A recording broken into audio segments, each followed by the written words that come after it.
The Golden Triangle Special Economic Zone is an enormous center for criminal activity of all kinds.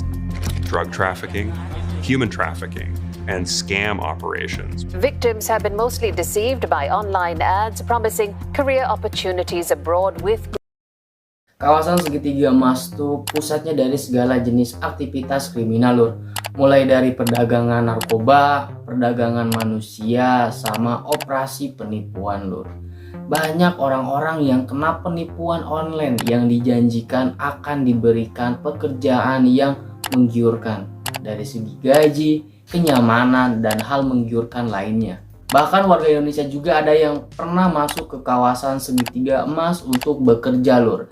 Nah, pria yang diduga dalang di balik kawasan segitiga emas ini tuh adalah Jawe. Jawe ini adalah orang yang mengendalikan dan membuat bisnis ini terorganisir dengan baik. Bahkan membuat bisnis ini menjadi jaringan kriminal yang paling kuat di Asia Tenggara maupun sekitarnya. One man allegedly controls this transnational crime hub, Chinese national Zhao Wei. Zhao Wei is in charge. He sets the rules, and Chinese organized crime groups have become some of the most powerful criminal networks both in Southeast Asia and beyond. Nah, di sisi lain, Laos adalah negara komunis yang memiliki hubungan dekat dengan Partai Komunis Tiongkok. Jadi Tiongkok memiliki pengaruh yang jauh lebih besar di Laos dibandingkan katakanlah ya Amerika lah lur. Nah, yang jadi pertanyaan di sini adalah kenapa Tiongkok memperlakukan Jawe spesial lur. Jadi yang menimbulkan pertanyaan aku adalah bahwa kita semua nih, apakah Tiongkok akan menghentikan Jawe ataukah malah mentoleran Jawe yang sedang bahkan sudah mendirikan kerajaan kriminal terbesar di Asia Tenggara. Oke, tanpa basa-basi dan tanpa berlama-lama, langsung aja kita bahas kawasan segitiga emas yang jadi pusatnya kriminal di Asia Tenggara di segmen Menjelajah Semesta. Militer Thailand setiap harinya berpatroli di perbatasan Thailand yang berbatasan dengan Laos dan Myanmar. Hasil dari berpatroli tersebut lur, setiap minggunya mereka ini selalu berhadapan dengan orang-orang pengedar narkoboy. Bahkan banyak banget dan beragam jenis sabu-sabu semuanya ada yang mereka bawa ini lur. Salah satunya yang paling terkenal adalah metamfetamina. Bahkan metamfetamina ini menjadi rekor di Asia Tenggara dengan 169 ton metamfetamina disita di Asia Tenggara. 82%-nya berasal dari 3 negara yang ngebentuk kawasan segitiga emas, yaitu Myanmar, Laos, dan Thailand. Dan di jantungnya terdapat kawasan segitiga emas yang juga sering dikenal dengan sebutan GTSAG. Bahkan lur, perdagangan sabu ini telah menyebar di seluruh wilayah tersebut dalam beberapa tahun terakhir. Nah, pinternya sabu-sabu tersebut ini sering diolah dengan kemasan berbentuk kemasan seperti teh lur.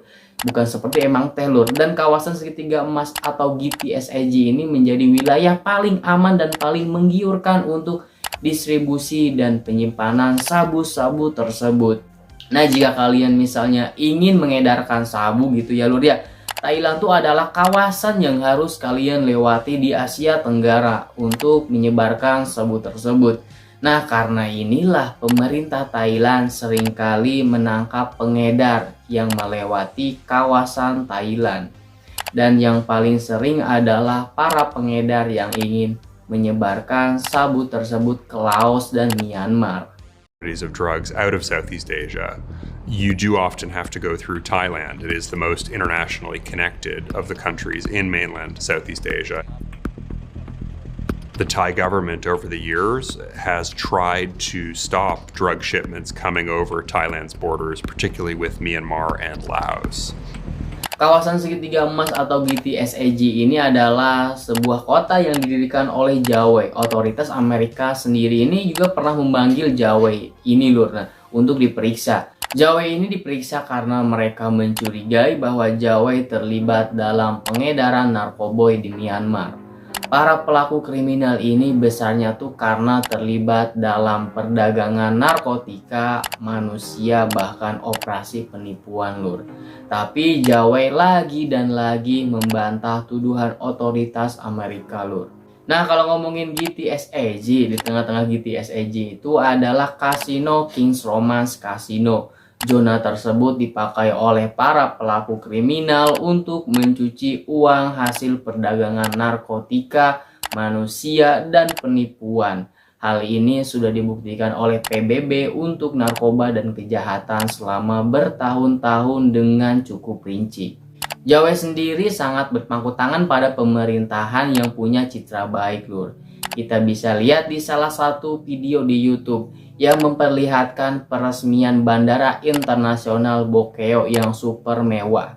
Nah, di video tersebut kita bisa lihat Jawei ini bekerja sama dengan pejabat pemerintah senior Laos.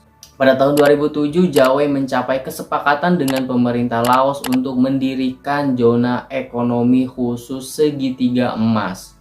Jawei ini diberi sewa selama 99 tahun di wilayah seluas sekitar 39 mil persegi. Dan Jawei pun diberi tanggung jawab untuk mengatur kawasan segitiga emas tersebut lur. Kawasan ini pun terlihat seperti perusahaan komersil sah yang ditunjukkan untuk wilayah orang-orang miskin. Dan Jawei pun membuat brosur yang terlihat sangat menarik untuk para calon investor agar mereka menginvestasikan sejumlah uangnya di segitiga emas. Nah, kalau ngomongin Jawei, dia ini berasal dari Tiongkok Utara. Dia menghabiskan banyak banget waktu lur untuk membangun kerajaannya tersebut. Jadi pada tahun 1990-an dan pada tahun 2000-an pertamanya ini tuh di Maluku, kemudian di Myanmar Utara, dan fokus utama Jawei ini adalah di bisnis kasinonya lur, yang kemudian berubah menjadi organisasi etnis bersenjata di Myanmar Utara yang sering dikenal sebagai Tentara Aliansi Demokratik Nasional atau lebih tepatnya Tentara Mongla. Bahkan banyak pekerja dan pasukan keamanan di dalam zona tersebut berasal dari Myanmar Utara. Hingga pada suatu saat hal yang menguntungkan bagi Jawei untuk mendominasi wilayah tersebut pun terjadi lur. Saat itu pembunuhan di Sungai Mekong pada tahun 2011 pada dua kapal kargo Tiongkok di Sungai Mekong, 13 pelaut tewas di sana. Kemudian terjadilah perburuan besar-besaran yang didukung pemerintah Tiongkok di segitiga emas, yang pada akhirnya menghasilkan penangkapan seorang panglima perang. Dia ini adalah orang kuat lokal yang bernama Naukam. Dia diekstradisi ke Tiongkok dan pada akhirnya dieksekusi. Kematian Naukam pun membuat Jawei ini siap meraih kesuksesan yang sangat besar yang bisa Jawei raih saat itu. Naukam pada saat itu adalah orang paling berpengaruh di wilayah segitiga emas. Ia adalah rekan pengedar narkoboy yang bernama Kunsa. Tapi pada saat wawancara pada tahun 2023 dengan media Thailand, Jawei menyangkal dan mengatakan bahwa di kawasannya tidak memperbolehkan perdagangan narkoboy, manusia, dan penipuan. Lalu saat pemeriksaan otoritas Amerika Serikat, Jawei ini mengatakan bahwa itu adalah hanya masalah geopolitik doang. Nah, salah satu reporter Amerika mewawancarai seorang penduduk Indonesia lur yang bernama Siti. Siti ini di saat itu sedang mencari lowongan pekerjaan di Facebook. Dan akhirnya ia menemui lowongan kerja yang dijanjikan peran bekerjanya ini sebagai di bidang grafis. Tapi saat itu berangkat ke Laos, paspor Siti ini diambil dan Siti pun dikurung di sebuah gudang gitu. Lalu Siti pun disuruh berlayar di aplikasi kencan untuk menipu lelaki hidung belang. Hingga suatu saat Siti ini matching lah tuh dengan pria orang Amerika. Dan di saat Siti menyuruh pria tersebut untuk download aplikasi investasi, yang padahal aplikasi tersebut sudah 100% dalam kontrol perusahaan penipuan tersebut lur. Jadi lur, perusahaan penipuan tersebut tuh sangatlah canggih dan rumit. Mereka ini bersembunyi di balik investasi perdagangan mata uang, yang padahal mereka ini adalah penipu. Dan kalau ngomongin kantor penipu lur, kantor penipu ini tuh terlihat seperti kantor biasa doang gitu, dan kebanyakan pekerja di kantor tersebut adalah tahanan lur. Jadi jika para pekerja tersebut tidak memenuhi target, mereka ini akan dipukuli dan tidak akan diberi makan lur. Nah, lalu saat salah satu stasiun TV Amerika mewawancarai penduduk Thailand, kata penduduk Thailand tuh kata mereka tuh begini lur. Mereka tuh memiliki perasaan yang campur aduk mengenai zona ekonomi khusus segitiga emas. Mereka bisa pergi ke sana untuk perjudian legal yang bukan merupakan sesuatu yang bisa mereka lakukan di Thailand. Lalu pertanyaan lanjutannya adalah bagaimana dengan penegak hukumnya lur? Di AS atau Thailand atau dimanapun yang terus mengalami masalah kedaulatan, aturan dasar hubungan internasional adalah FBI atau DIA atau polisi Thailand atau kantor PBB yang menangani narkoba dan kejahatan tidak dapat melakukan apapun di negara yang tidak melakukan hal tersebut lur. Nah lur, contoh paling nyata dari dukungan pemerintah terhadap Jawa ini adalah fakta bahwa mereka memegang 20% saham di zona ekonomi khusus segitiga emas. Nah, sebenarnya ada satu negara yang hampir pasti bisa melakukan banyak hal untuk mengubah keadaan di GTSAG. Dan negara itu adalah Tiongkok. Karena Laos secara efektif merupakan negara klien Tiongkok. Terdapat sejumlah besar bantuan pembangunan yang datang dari Tiongkok setiap tahunnya lur. Ini tuh adalah bidang yang Tiongkok anggap strategis, dan jika pelaku kejahatan dapat berguna dalam upaya tersebut, maka Tiongkok sangat bersedia untuk melakukan hal tersebut. Ya, setidaknya menutup mata lah terhadap kegiatan-kegiatan kriminal tersebut lur. Dan jika Tiongkok tidak bertindak, maka kegiatan kriminal ini akan menimbulkan banyak banget masalah bagi negara yang berada di Asia Tenggara dan sekitarnya.